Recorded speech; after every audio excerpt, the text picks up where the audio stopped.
നല്ല ഉറക്കം കിട്ടാൻ വേണ്ടിയിട്ട് നമ്മൾ ഈ ബിസി ലൈഫിൽ എപ്പോഴും ഫോൺ യൂസ് ചെയ്ത് നമ്മൾ അത്രയും സ്ട്രെസ് ഉള്ള ഒരാൾക്ക് നല്ല ഉറക്കം കിട്ടണം എന്നുണ്ടെങ്കിൽ നമുക്ക് എഫക്റ്റീവായിട്ട് കൊടുക്കാൻ പറ്റുന്ന ഒരു 4 ടെക്നിക്സ് പറയാൻ പറഞ്ഞാൽ ഡോക്ടറിന് എങ്ങനെയാണ് അത് ഡിസ്ക്രൈബ് ചെയ്യുക? ഫസ്റ്റ് ഇമ്പോർട്ടൻറ്റ് കാര്യം എന്ന് വെച്ച് കഴിഞ്ഞാൽ ഇൻവെസ്റ്റ് ഇൻ അവർ ബെഡ്റൂം. അതായത് നമ്മുടെ ബെഡ്റൂം എന്ന് പറഞ്ഞു കഴിഞ്ഞാൽ അതിൻ്റെ ആംബിയൻസ് എത്രത്തോളം മനോഹരമാക്കാവോ അത്രത്തോളം മനോഹരമാക്കുക. അപ്പോൾ നമ്മുടെ ബെഡ്റൂമിനെ നമ്മൾ ഏറ്റവും നല്ല മാട്രസ്, ഏറ്റവും നല്ല പില്ലോ, നല്ല ലൈറ്റിങ്സ് ഒക്കെ എല്ലാം കറക്റ്റ് ആയിരിക്കണം, നല്ല സൗണ്ട് പ്രൂഫ്, ലൈറ്റ് പ്രൂഫ്. പിന്നെയുള്ള കാര്യം എന്ന് വെച്ച് കഴിഞ്ഞാൽ നമ്മുടെ ഫുഡ്, നമ്മുടെ എപ്പോഴും നമ്മുടെ ബോഡീനെ കംപ്ലീറ്റ് റെസ്റ്റ് കൊടുക്കുന്ന സമയമാണല്ലോ. ആ സമയത്ത് നമ്മുടെ എല്ലാ ഓർഗൻസും റെസ്റ്റ് കൊടുക്കണം. നമ്മൾ പല ആൾക്കാരും ഹെവി ഡിന്നർ കഴിച്ചു തുടങ്ങിയാൽ നമ്മുടെ GIT, ഗ്യാസ്ട്രോഇൻറ്റസ്റ്റൈനൽ സിസ്റ്റം ആക്റ്റീവായിട്ട് തന്നെ ഇരിക്കും. നമ്മുടെ ഗ്യാസ്ട്രോഇൻറ്റസ്റ്റൈനൽ സിസ്റ്റം ആക്റ്റീവായിട്ട് തന്നെ ഇരുന്ന് കഴിഞ്ഞാൽ സംഭവിക്കുന്നത് വെച്ച് കഴിഞ്ഞാൽ നമുക്ക് പ്രോപ്പർ സ്ലീപ്പ് കിട്ടത്തില്ല. എപ്പോഴും ആ ഒരു ഗ്യാസ്ട്രിക് ബ്ലോട്ടിങ്ങും ആ ഫീൽ കാരണം എപ്പോഴും ഒരു ഡിസ്റ്റർബൻസ് വരാൻ സാധ്യതയുണ്ട്. അതുകൊണ്ട് ഡിന്നർ എപ്പോഴും ലൈറ്റ് ആയിരിക്കണം. അത് ഉറങ്ങുന്നതിൻ്റെ ഒരു 2-3 മണിക്കൂർ മുമ്പ് തന്നെ ഡിന്നർ കഴിഞ്ഞിരിക്കണം. ഒരു സെമി എംപ്റ്റി സ്റ്റൊമക്കിൽ ഉറങ്ങിക്കഴിഞ്ഞാൽ നമുക്ക് നല്ല സ്ലീപ്പ് കിട്ടും.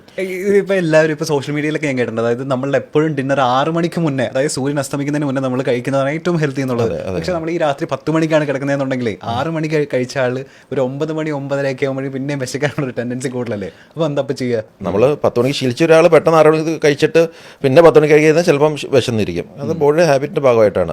പക്ഷേ നമ്മളെപ്പോഴും ഡിന്നർ കഴിച്ചിട്ട് ഒരു വളരെ മൈൽഡ് ഒരു സ്നാക്സ് എന്തെങ്കിലും ഫ്രൂട്ട്സ് എല്ലാം കഴിക്കുന്നതിൽ തെറ്റൊന്നുമില്ല. പിന്നെ നമ്മൾ സ്ലീപ്പ് ടൈമിങ്സ് എപ്പോഴും റെഗുലറായിട്ട് സ്ലീപ്പ് ടൈമിങ്സ് ചെയ്യുക. കാരണം നമ്മൾ ബോഡി എപ്പോഴും അഡ്ജസ്റ്റ് ചെയ്യുക. അതിനെ എപ്പോഴും നമ്മൾ എന്താണോ ചെയ്യുന്നത് അതനുസരിച്ചാണ് ബോഡി റിയാക്ട് ചെയ്യുന്നത്. ഒരു ദിവസം 10 മണി ഉറങ്ങുന്നു, മറ്റൊരു ദിവസം വേറൊരു സമയത്ത് ഉറങ്ങുന്നു, ഇങ്ങനെ മാറി മാറി ചെയ്യുമ്പോൾ ബ്രെയിൻ അഡ്ജസ്റ്റ് ചെയ്യാൻ പറ്റുന്നില്ല.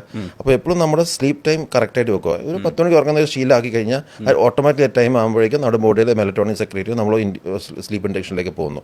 അപ്പോൾ എപ്പോഴും സ്ലീപ്പ് റിതം അത് കറക്റ്റാക്കി വെക്കുക. ഈ എറാറ്റിക് സ്ലീപ്പ് പാറ്റേൺ ഉള്ള ആൾക്കാർക്ക് എപ്പോഴും ഈ പ്രോബ്ലം വരും. ഈ ചില ദിവസം ഡേ ഡ്യൂട്ടി, ചില ദിവസം ആഫ്റ്റർനൂൺ ഡ്യൂട്ടി, ചില ദിവസം നൈറ്റ് ഡ്യൂട്ടി, ഇങ്ങനെയുള്ളവർക്കൊക്കെ സ്ലീപ്പ് എപ്പോഴും ഡിസ്റ്റർബ് ആയിരിക്കും.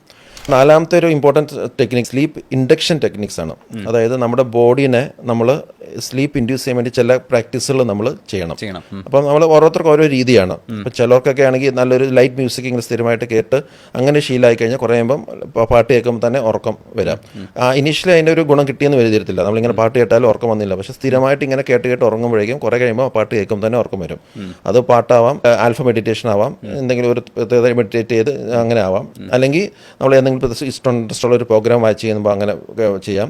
ഏതെങ്കിലും ആരോടെങ്കിലും ഇഷ്ടമുള്ളവരോട് സംസാരിച്ചാൽ അങ്ങനെ സ്ലീപ്പ് ഇൻഡക്ഷൻ ടെക്നിക്സ് അതിനെ നമ്മളെ ബോഡിയിലെ ട്രെയിൻ ചെയ്യിപ്പിക്കുന്നത് എപ്പോഴും വളരെ നല്ലതാണ്. അപ്പോൾ അങ്ങനെ ചെയ്ത് കഴിഞ്ഞാൽ നമുക്ക് ആ പ്രക്രിയ ചെയ്യുമ്പോൾ തന്നെ നമുക്ക് ഉടനെ ഉറക്കം വരാൻ സാധ്യതയുണ്ട്.